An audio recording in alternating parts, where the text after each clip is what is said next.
ala rasulina Muhammadin ve ala alihi ve ashabihi ecma'in. Allah subhanahu wa ta'ala şu yıllarını bereketli yıllardan kılsaydı amin. Işraşlarımızı şu hayırlı işraşlardan kılıp tarallarımızı hayırlı tarallardan nasip etseydi amin. Peygamberimiz sallallahu aleyhi ve sellem'nin bar şunday hadisi, bu hadisni İmam Malik isimli alim El-Muvatta degan kitapta keltira. Men sizga ikki narsa qoldirdim. Agarda shul ikki narsaga niqlab tutinsangiz, hech adashmayashaksiz dedi. Ol narsalar Allohning kitobi ham Rasulning sunnati. Mening sunnatimdi. Ya'ni Qur'on ham sunnat. Mana shu ikki narsaga agarda siz niqlab tutinasiz ekan, hech adashmayashaksiz dedi. Birinchisi Allohning kitobi Qur'on, ikkinchisi Payg'ambarimiz sallallohu alayhi va sallamning hadisi. Shulay Abu Hurayra isimli sahaba topshira Payg'ambarimiz sallallohu alayhi va sallam aytdi, ummatimning har birisi jannatga kiradi. İlla demagar bosh tortganlari kirmay. Ondan ya Rasululloh, kim so'ng jannatga kiruvdan bosh tortadi deb so'radilar. Payg'ambarimiz kimda kim menga bo'ysunsa jannatga kira, kimda kim menga bo'ysunmasa tahqiq bosh tortgan bular jannatga kiruvdan dedi. Hadis Buxoriy va Muslimda keltiriladi. Ham endi mana shu Payg'ambarimiz sallallohu alayhi va sallamning hadislari orasidan bar Abdullah ibn Amr isimli yolg'ishmasam sahaba topshira, mening ummatim 73 turkumga bo'linashakdi. Bu hadisni eshitganingiz bormi? 73 turkumga bo'linashak. 72si o'tda bo'lar, birsi shuning jannatda bo'lar. Birsi qutulashak shuningdi. Ham sahabalar Payg'ambarimiz sallallohu alayhi va sallamdan so'raylar: "Ya Allohning elchisi, kimlar so'ng qutuluvchilar?" deb. Albatta bizda so'raylik, shulay bet. Agarda Payg'ambarimiz sallallohu alayhi va sallam hozir mana aytsa, biz shu vaqtda bo'lsak, shu vaqtda Payg'ambarimiz vaqtida, sahabalar vaqtida yashasak, ham Payg'ambarimizdan shunday so'zlar chiqsa, mening ummatim 73 ga bo'linashak, 72si o'tda bo'la, birsigina qutuladi degan. Agarda shunday so'zlar eshitsak Payg'ambarimizdan, bizda so'rar edik: "Ya Rasululloh, kimlar so'ng qutuluvchilar?" deb.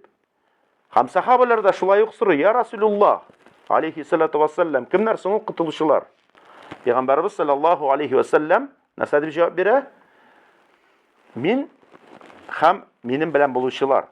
Men ya'ni dinni men ham siz nechik anglaysiz?" Sahabalarga murojaat sahabalarga yo'naltib ayta: "Dinni men ham siz nechik anglaysiz? Shulay anglovchilar.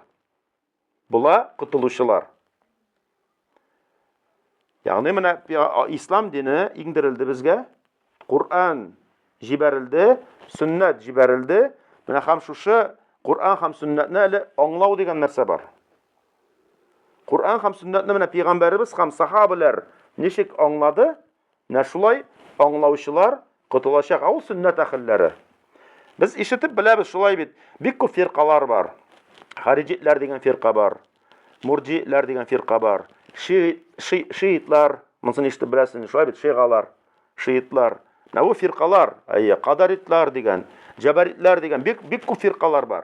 Onlarning mana shu aqida masalalarında kelib chiqqan narsa Qur'onga ham sunnatga to'g'ri kelmaydi.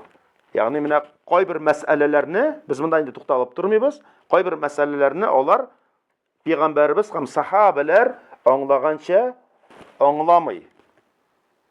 Onlarning bar o'zlarining liderlari deb aytik, har bir asrdayıq, o firqalar bitini tura ko'bayib ketdi ham. Shulay ayttirib 72 ga haqlik jetdi.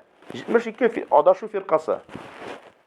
Bütün suutta dedi Payg'ambarimiz sallallohu alayhi vasallam illa demagar birsinden boshqa. Kimlar qutula? Dinni Payg'ambarimiz ham sahabalar nechik angladi, na shulay anglovchilar. Shulay anglovchilar qutulashak. Ul onday anglav ul bugungi kunga ham qiyomat kunini haqlik barashaq. G'oliblar shuning uchun bar alhamdulillah. Менә шушы цепочка дип әйтик, чылбыр, Пәйгамбәрбез саллаллаһу алейхи вакыты, табигиннар вакыты, атбагу табигиннар шулай итеп килә һәм менә шушы аңлау ул һәр вакыт калачак. Менә шушы 1400 ел эчендә килеп чыга нәрсәләр? Төрле фиркалар килеп чыга. Бер фирка икенчесе килеп чыга. Бер фирка икегә бүленә үзе, ике фирка үзе дүрткә бүленә. Менә шулай итеп төрле этик секталар килеп чыга. Төрле секталар. Пәйгамбәрбез нәрсә диде? Мин сезгә ике нәрсә калдырдым диде. Кур'ан һәм сөннәт. Шуларга ныклап тотынсагыз, һич адашмаячаксыз диде. Һич адашмаячаксыз. Ниса сүрәсенең 113-нче аятында Аллаһу тәбарaka ва тәгалә әйтә, шуның якынча тәрҗемәсе: Без сиңа китап, ягъни Кур'ан һәм хикмәт иңдердек ди. Хикмәт дигән сүзне сөннәт галимнәре тәфсир кылдылар. Нәрсә дип? Сөннәт дип. Ягъни без сиңа Кур'ан һәм хикмәт иңдердек. Хикмәт дигән сүз астында тора сөннәт. Бу аяттан нәрсә аңлашыла? Бу аяттан аңлашыла, сөннәт шулай ук Кур'ан иңгән кебек иңгән. Ул вахи булып тора. Сөннәттәген вахи булып тора. Кур'ан ул Аллаһның сүзләре, Алла Субханаһу ва Тәгаланың ул Аллаһның мәгънә һәм сүзләр Аллаһтан. Мәгънә дә Аллаһтан, сүзләр дә Аллаһтан. Хадисләр сүзләре Пәйгамбәрбезнеке, мәгънәсе Аллаһ иңдерелгән, шулай бит Аллаһтан. Ягъни Кур'анда иңдерелде, шулай ук хадисләр дә иңдерелде. Булар икесе дә Аллаһтан иңгән вахи булып санала. Дәлил менә шушы Ниса сүрәсенең 113-нче аяты. Без сиңа Кур'ан иңдердек һәм хикмәт иңдердек. Мудрость. Мудрость дигән сүз астында, хикмәт дигән сүз астында сөннәт ята. Сөннәт. Наҗм сүрәсенең 3-нче, 4-нче аятларында Аллаһ Субханаһу ва Тәгалә әйтә, якынча тәрҗемәсе, ул үзенең нәфс хавасыннан чыгып берни дә сөйләми. Ул бары тик иңдерелгән вахийны сөйләде. Пәйгамбәрбез саллаллаһу алейхи ва саллям үзенең нәфсеннән чыгып бер нәрсә дә сөйләми. Ягъни аның менә бу сөннәте ул Пәйгамбәрбезнең нәфсеннән чыгып түгел. Ул бары тик иңдерелгән вахийны гына сөйләде. Аллаһу Субханаһу ва Тәгалә Ан-Наҗм сүрәсенең 3-нче ва 4-нче аятларында. Аңлашыламы? Ягъни монда бара менә бу сөннәт ул Аллаһтан иңгән вахий турында. Сүз бара, сөннәт ул Аллаһтан иңгән вахий. Кур'анда Аллаһтан иңде, шулай ук сөннәт тә Аллаһтан иңде. Хадисләр дәген. Аятлар да Аллаһтан, хадисләр дә Аллаһтан. Аерылып тора нәрсә белән генә? Аятлар сүзләре дә Аллаһныкы, мәгънәсе дә Аллаһтан. Хадисләр сүзләре Пәйгамбәрбезнеке, әмма мәгънәсе Аллаһтан. Икесе дә вахий булып санала. Дәлил булды Ниса сүрәсендәге аят һәм нәрсә? Шушы Наҗм сүрәсендәге аятлар дәлил булып тора. Шулай ук Аллаһу Субханаһу ва Тәгалә Маида сүрәсенең 67-нче аятында: "Я Расул, Аллаһтан иңдерелгән вахийны кешеләргә җиткерде." Менә бу аятта Аллаһу Табарака ва Тәгалә Пәйгамбәрбезгә менә шушы иңгән вахийны кешеләргә җиткерергә әмер итә. Әмер итә менә шушы: "Я Расул, Аллаһтан иңдерелгән нәрсәне, ягъни вахийны кешеләргә җиткерде." Кешеләргә җиткерде. Шулай ук Нәхл сүрәсенең 44-нче аятында Аллаһу Субханаһу ва Тәгалә әйтә, якынча тәрҗемәсе: "Без сиңа искә төшерү иңдердек." Иңдерелгән вахийны кешеләргә аңлатып бирер өчен. Һәм алар уйлансыннар өчен ди. Без сиңа искә төшерү иңдердек ди. Иңдерелгән нәрсәне кешеләргә аңлатып бирер өчен. Менә бу аятта ике вахий турында сүз бара. Без сиңа искә төшерү иңдердек. Искә төшерү иңдердек. Иңдерелгән нәрсәне кешеләргә аңлатып бирер өчен. Ягъни беренче җөмләдә нәрсә турында сүз бара? Сөннәт турында сүз бара. Без сиңа искә төшерү иңдердек. Искә төшерү, сөннәт иңдердек. Иңдерелгән нәрсәне, ягъни Кур'анны кешеләргә аңлатып бирер өчен. Һәм алар уйлансыннар өчен ди. Кур'анның кайсы бер аятларын Peygamberimizin sünnetinden başka, hadislerden başka, sahabelerinin tefsirlerinden başka anlap bulmay. Manga indi misallar bik köp, birinçesini getirip uzasım, aytıp gitesim kileye. Mesela Allah Subhanahu ve Teala Maide suresinin 67. ayetinde ayta, şunun yakınça tercümesi, bir irning ham bir xotinning qullaridan kesigizdi.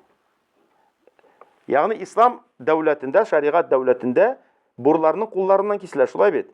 Ne şunday Maide suresinin 67. ayetinde Allah emrite burlarının ir kişi mol, xotin kız mol, ayırma yok, kulların kesigizdi. Ne şu ayet var. Bu Kur'an'da ingen ayet. Ama kul zur king ma'na bera. Şulay bit. Qaysı turudan kesile? Bilezik turusundan mı? Tirsek turusundan mı? Jilke turusundan mı? Eğer degin Kur'an'da mesela kul dipkine aytileyken bu bilezik turusunu anlatar. Konkretizasiya yasalgan şeye kadar. Mesela Maide suresinin 6. ayetinde Allah Subhanahu ve Teala ya müminler eğer de siz namaz okurga tilisiz iken taharet olunuz dey. Maide suresinin 6. ayetinde Allah Subhanahu ve Teala taharet olunuz dey. Hem bitigizni yuğuz ve kullarınızı tirsekке kadar yuğuz dey. Mana bu ayette Allah Subhanahu ve Teala kullarınızı yuğuz tirsekке kadar deyip şik koya, tirsek. Biz bir taharet olganda koya kadar yuğabız. Tirsekке kadar. Nersege? Çünkü ayet var. Maide suresinin 6. ayeti. Ya müminler namaz okurga bilisizken nerse? Taharet olunuz birinci. Hem sanap çıgab bitigizni yuğuz, kullarınızı yuğuz tirsekке kadar. Tirsekke kadar. Eğer degen kul dipkine aytileyken Kur'an'da, bunda söz bara bilezik turusuna kadar. Mesela şu yana aytken Maide suresinin 67. ayeti. Ya eğer de bir irning hem bir xotinning qullaridan kesigiz. Qaydan kesile? Qaysi turudan? Bilezik turusundan kesile. Eğer de kişi açlıktan urlagan iken quldan kesile mi? Kesilmi. Ama bu Kur'an'da kelmi. Bu kile qayda hadislerde, bu kile tefsirlerde. Eğer de urlangan nersenin baya miktarı 1 sum bulsa quldan kesile mi? Ne diye miktar var? 10 sum bulsa quldan kesile mi? Ya ise 1000 sum bulsa quldan kesile mi? Onun bir miktarı bulurga tiyiştir. Kur'an'da miktar turunda aytilmi. Onda quldan kesigiz deb aytila. Burnin qulundan kesigiz. Anglata sünnet. Bilezik turusundan kesirge keragen. Elbette bu şeriat devletinde işlenile. Baya miktarı koyulgan sünnette, Bukhari ve Müslim'de kile turan hadiste quldan kesilmi eğer de urlangan nersenin baya miktarı 4 dinar turmasa. 4 dinar 3 dirham deb aytila. 3 dirham.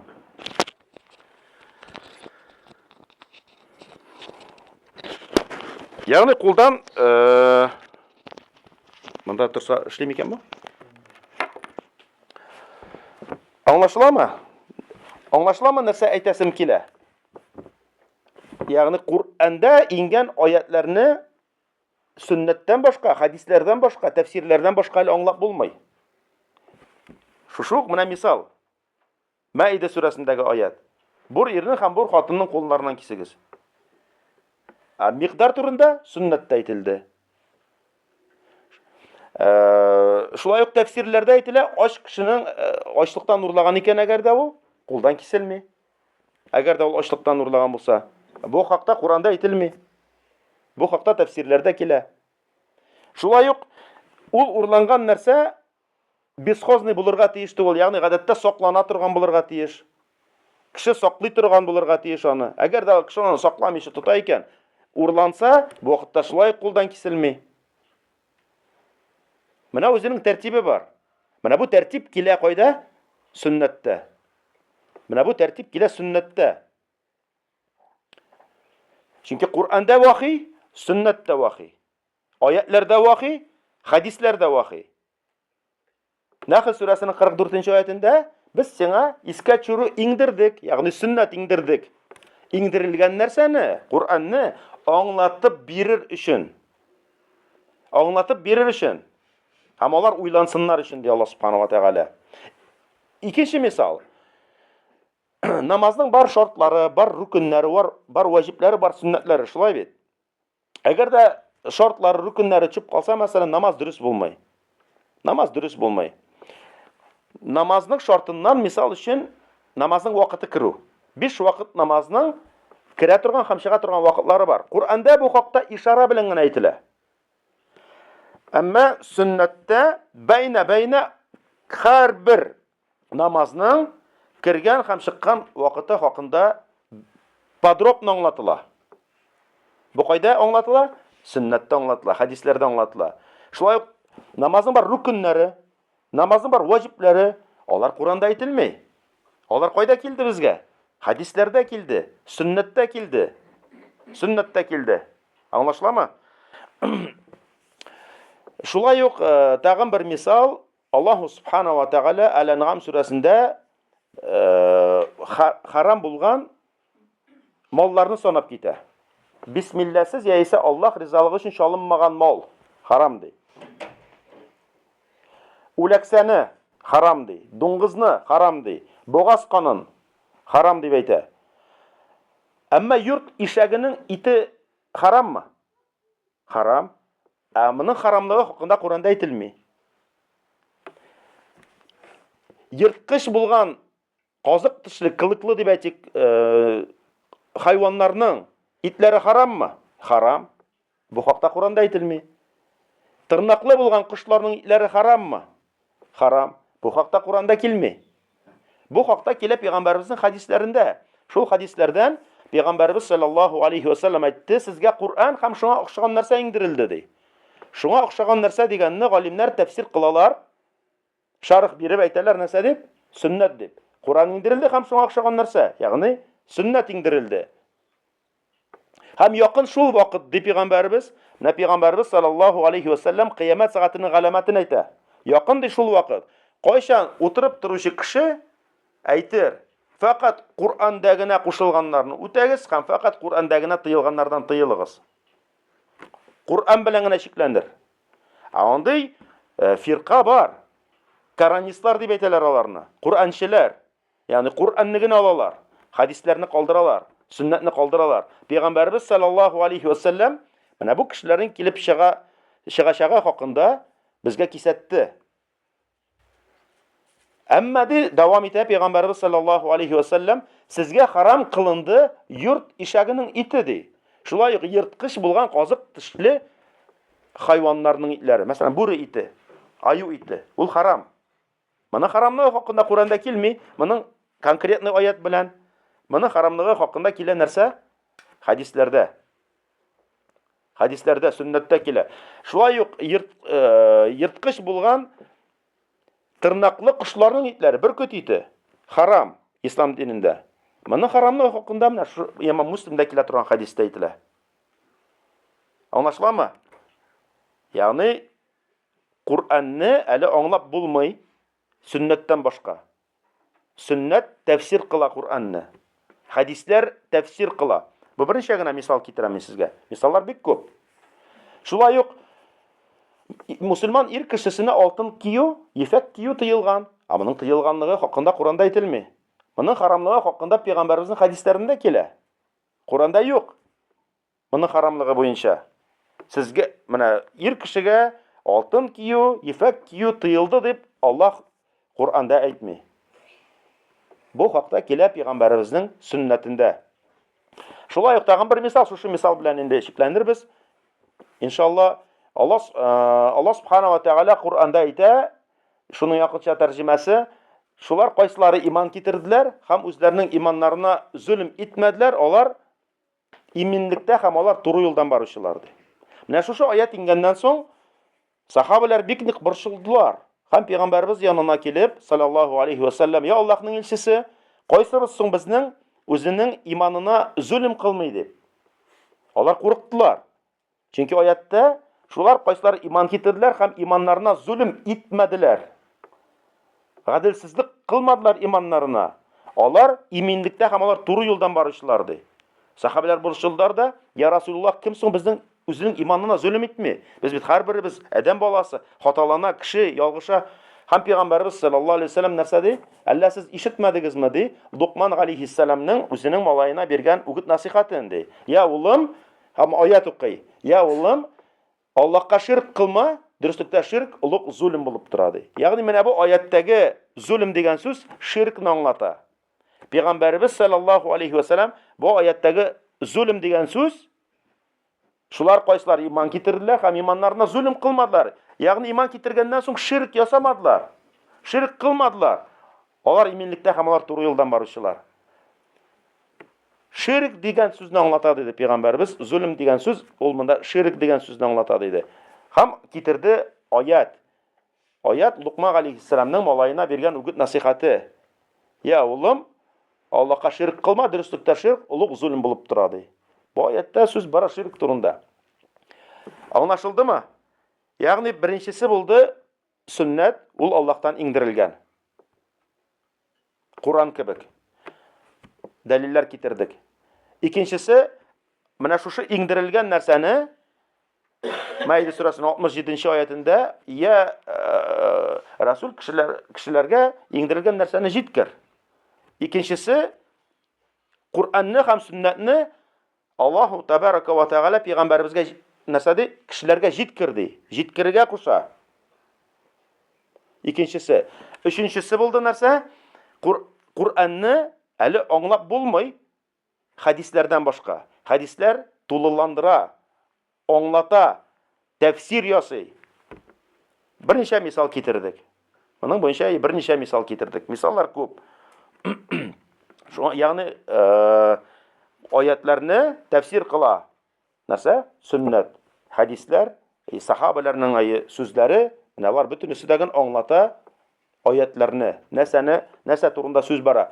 Һәм менә шушы аңлау белән аңлаган кеше, ягъни алдыда Кур'анны һәм үзенчә аңлады түгел. Пәйгамбәрбез ничек аңлаган, сахабалар ничек аңлаган, менә шушы аңлау белән аңлаган кеше кутылачак. Менә шушы аңлау белән аңлаган кеше җәннәткә керәчәк. Менә шушы аңлау белән аңлаган кеше, менә бу Пәйгамбәрбез әйтеп калдырган 72 фиркадан ерак булачак. Бөтен фирка кайсылары әйтик Пәйгамбәрбезнең сөннәтеннән тайпылды, алар Кур'анны үзләренчә аңлады. Һәм үзләренчә аңлады дагы Пәйгамбәрбезнең ва сахабаларның аңлауларына каршы килде шул аңлау белән. Бит Пәйгамбәрбез саллаллаһу алейһи ва саллям нәрсә ди? 73-кә бүленә. 72-се утта, берсе кутыла. Кутылучылар нәрсәдә мин һәм нәрсәдә сез. Менә бу нәрсәдә мин һәм нәрсәдә сез дигән сүз аңлата Кур'анны, менә бу динне гомумән мин ничек аңладым һәм сез ничек аңлыйсыз. Сахабалар Пәйгамбәрбезнең шәкертләре булды. Шулай бит. Алар Пәйгамбәрбездән өйрәнделәр. Иң хәерле өммәт диде Пәйгамбәрбез саллаллаһу алейһи ва саллям сахабаларына. Һәм инде Аллаһу субхана ва тәгалә безгә буйсынырга куша. Бик күп аятларда Расулгә буйсынырга куша. Мәсәлән, Хашр сурасының 7-нче аятында Аллаһ субхана ва тәгалә әйтә, якынча тәрҗемәсе: "Расул биргән нәрсәләрне алыгыз, һәм ул тыйган нәрсәләрдән читләшегез" ди. Расул биргән нәрсәләрне алыгыз, ягъни ул әмер иткән нәрсәләрне алыгыз, һәм ул нәрсәне харам кылды, шуннан читләшегез. Хашр сурасының 7-нче аяты. Һәм Абдулла, ялгышмасам, Абдулла ибн Аббас бер вакыт Пәйгамбәрбезнең хадисен әйтә. Анда ләгънәт турында сүз бара, һәм ләгънәт кылына кемнәргә? Татуировка ясаучыларга, һәм ясатучыларга. Кемнәр ясый һәм кемнәр ясата. Шулай ук тешләр арасын киңәйтүчеләргә матурлык өчен. Шулай кашларын, менә шушы 3 категория килә анда бер хадистә. Кашларын йолкучыларга, кашларын йолку буенча килә. Ләгънәт кылынды дип. Һәм Бану Асад кавымыннан бер хатын, Сәләмә ялгышмасам, Сөләймә ялгышмасам, Абдулла ибн Аббас янына килә дә, Абдулла ибн Аббас сахаба. Мен де Kur'an'ны укыдым ди, әмма менә мондый тыюлар күрмәдем ди. Абдулла ибн Аббас нәрсә дип җавап бирә? Син Kur'an'ны укымагансың ди. Әгәр дә укысаң, син табырың бу тыюны ди. Ничек ди укыдым ди, башыннан ахырына кадәр укыдым, тапмадым ди. Һәм Абдулла ибн Аббас менә шу аятны укый. Хашр сурасының 7-нче аяты. Расул биргән нәрсәне алыгыз, һәм ул тыйган нәрсәләрдән читләшегез. Әгәр дә Куранда килмәгән икән ул хадисләрдә килә. Ягъни хадисләрдә килә. Шуны аңлата. Син Куранны укымагансың ди, әгәр дә укысаң, син табырың моны ди. Һәм шушы Хашр сурасының 7-нче аятын укый. Расул биргән нәрсәне алыгыз, һәм ул тыйган нәрсәләрдән читләшегез. Пәйгамбәрбез нәрсәдән тыйган була? Именно менә шушы санап чыккан нәрсәләрдән. Татуировка ясаулар, ләгънәт кылынды дип әйтә, каш йолкулар һәм шушы теш араларын киңәйтүләр матурлык өчен. Хадистә килә бу.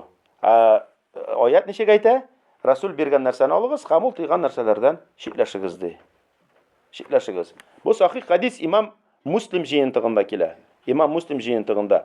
Шулай ук Ниса сурасының 59-нчы аятында Аллаһ Субханаһу ва Тәгалә әйтә, шуның яңгыша тәрҗемәсе: "Я мөэминнәр, Аллаһка буйсыныгыз, Расулгә буйсыныгыз, һәм үзегезнең арагызда булган йогынтылы хуҗаларыгызга, әмирләрегезгә, шулай галимнәрегезгә" дип тәфсир кылына, буйсыныгыз.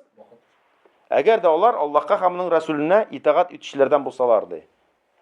Әгәр дә сез берәр нәрсә хакында ихтилафлансагыз, Аллаһка ва аның Расулына мөрәҗәгать итегез ди. Ягъни Кур'ан һәм сөннәткә кайтыгыз, әгәр дә сез Аллаһка ва кыямәт көненә иман китерүчеләрдән булсагыз, ди Аллаһ Субханаһу ва Тәгалә. Ягъни менә бу аятта Аллаһ Субханаһу ва Тәгалә мөэминнәргә мөрәҗәгать итә, "Я мөэминнәр, Аллаһка буйсыныгыз" ди. Аннары Расулгә буйсыныгыз һәм кемнәргә йогынтылы хуҗаларыгызга, әмирләрегезгә буйсыныгыз ди. Әгәр дә алар Аллаһка һәм аның Расулына буйсынучылардан булсалар. Берәр нәрсә хакында разногласие килеп чыга икән ди, Кур'ан һәм сөннәткә кайтыгыз ди. Әгәр дә сез Аллаһка ва кыямәт көненә иман китерүчеләрдән булсагыз. Әгәр дә без әйтәбез икән, үзебезне Аллаһка һәм кыямәт көненә иман китердек дип, без һәр вакыт кайтырга тиеш Аллаһка һәм аның Расулына, Куранга һәм сөннәткә. Бу Аллаһ Субханаһу ва Тәгаләнең әмере. Һәм ул мөрәҗәгать итә мөэминнәргә. "Я мөэминнәр" ди. Буйсыныгыз Аллаһка, Расулгә һәм йогынтылы хуҗаларыгызга, әмирләрегезгә, галимнәрегезгә, әгәр дә алар Аллаһка һәм аның Расулына итагать итүчеләрдән булсалар. Разногласие килеп чыкса ди, ихтилаф килеп чыкса, Аллаһка һәм аның Расулына мөрәҗәгать итегез. Бу нәрсә дигән сүз? Аллаһка, ягъни Куранга мөрәҗәгать итегез, Расулгә, сөннәткә мөрәҗәгать итегез. Әгәр дә сез Аллаһка ва кыямәт көненә иман китерүчеләрдән булсагыз. Булды, Фарид? Вакыт име?